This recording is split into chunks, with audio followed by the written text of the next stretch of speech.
Okay, you've seen the title of the video. Don't dislike it just yet. Trust me. You want to hear me out.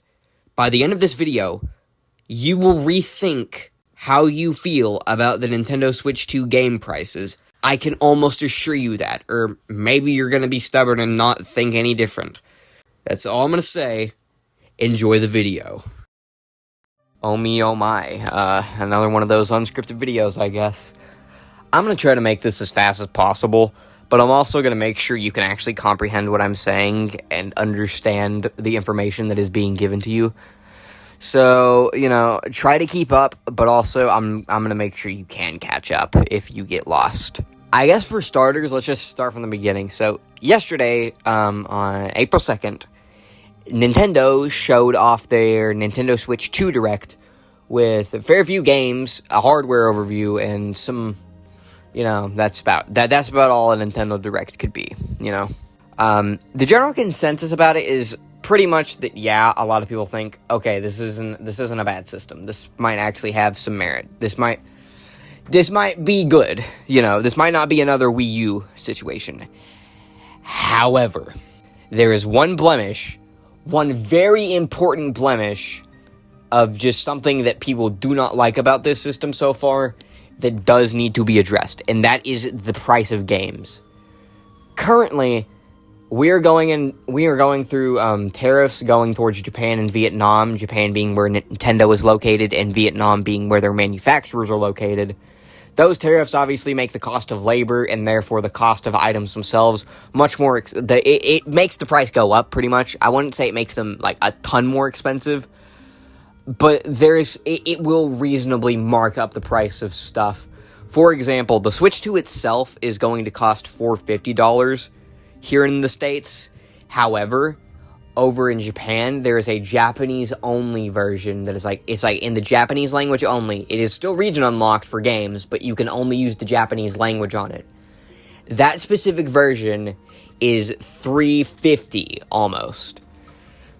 So, it is reasonable to assume that the reason why this pricing system is the way it is due to tariffs, but it is also possible that there's some other factors in there somewhere, like scalpers and stuff. Those are definitely playing a part as well. But the main thing that people are worried about are game prices, like I said. Mario Kart World, which is meant to be the killer app at launch, is going to launch alongside the system for $80. Now, this is a lot. Currently, the industry standards are $70, which is already $10 more than the previous standard of $60, which is, my personal opinion, the best price for a new game. But as you can assume, with it being $80, that's kind of a problem. But it gets worse. On Nintendo of Europe's website, they list that the digital version of Mario Kart World will be €80, and that the physical version will be €90. Now, obviously, the euros and US dollars, obviously those are not, identical currencies. One euro does not automatically equal $1. They're fairly similar in value from what I've gathered, but there is obviously some discrepancies that I think could also be leading to the price. But the bizarre thing here is obviously that digital games and physical games do not have the same price. That's rather bizarre and very unlike Nintendo, just as much as,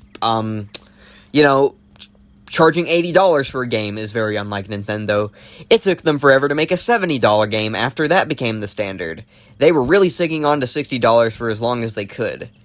This is really bizarre. And there's just this general held belief now that here in the States, physical games will cost $90. This is completely false. How do I know this?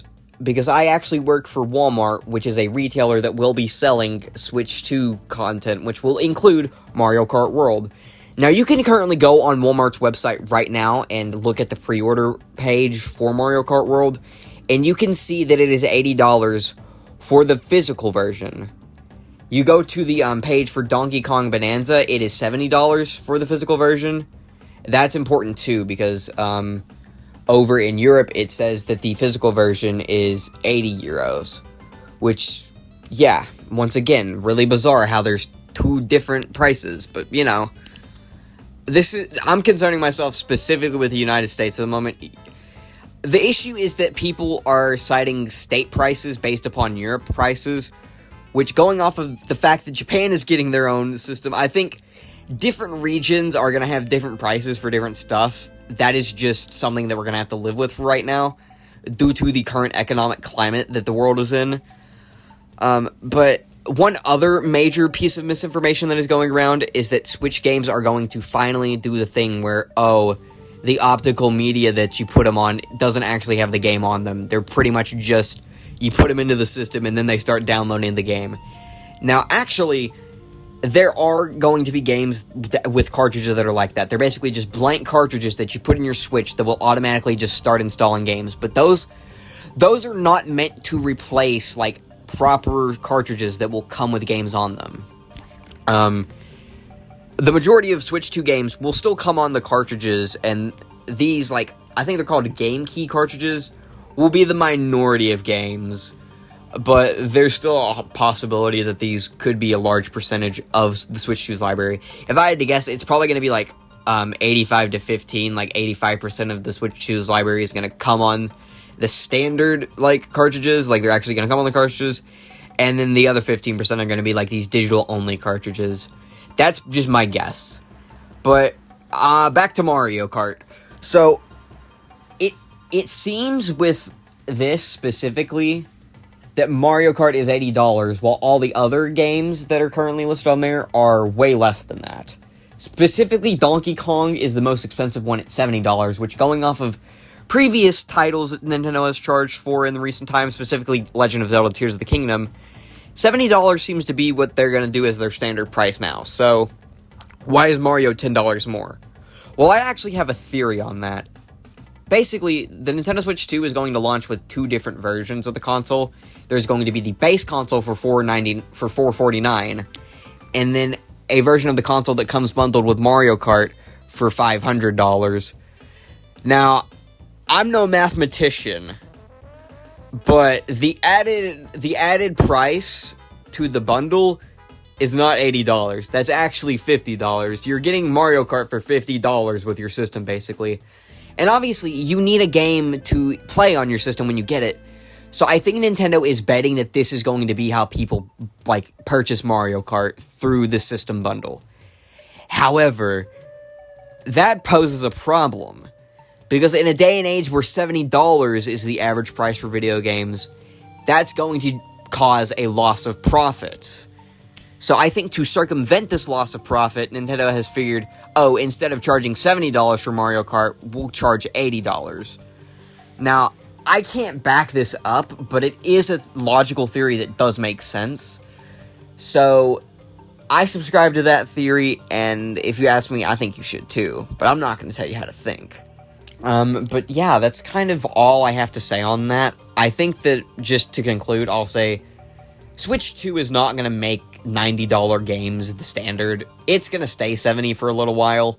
There's no reason for them to go up. If any company is going to be the reason that we go up in price for like, the price of games, it's going to be Rockstar Games making GTA 6 $100 fucking dollars. So I'm going to say this right now. Do not buy Mario Kart by itself. Get it with the Switch 2 bundle, or don't get it at all. Or get it on sale, one of the two. I'm not your dad. What I'm also kind of hoping for with this is that the Switch 2 will have a very similar situation to the Nintendo 3DS, where that system initially launched for $250. Sales were lukewarm for, like, I think the first couple months. So they eventually went and they decided to drop the price down to $179. And they gave anyone that got the system before the price drop, they got some, like, special perks. Like, I think specifically it was they got, like, 10 Game Boy Advance games, as well as 10 NES games for their system. The NES games eventually did come out, but the Game Boy Advance games, those were never released to the public, so hopefully we're getting a situation like that. Either way, I'm getting the Switch 2 on launch day. I have no reason not to. I get an employee discount if I buy it from Walmart, and the employee discount is 10% off, so I'm getting Mario Kart for free, basically, so I'm not going to say no to that. So yeah, that's kind of all I had to say on this. what are your thoughts? Do you think that this is going to cause a rise in game prices again? Me personally, I don't think so, but I'd love to have that discussion. And do you think that the Switch 2 might go down in price later on after tariffs and stuff expire or get lifted?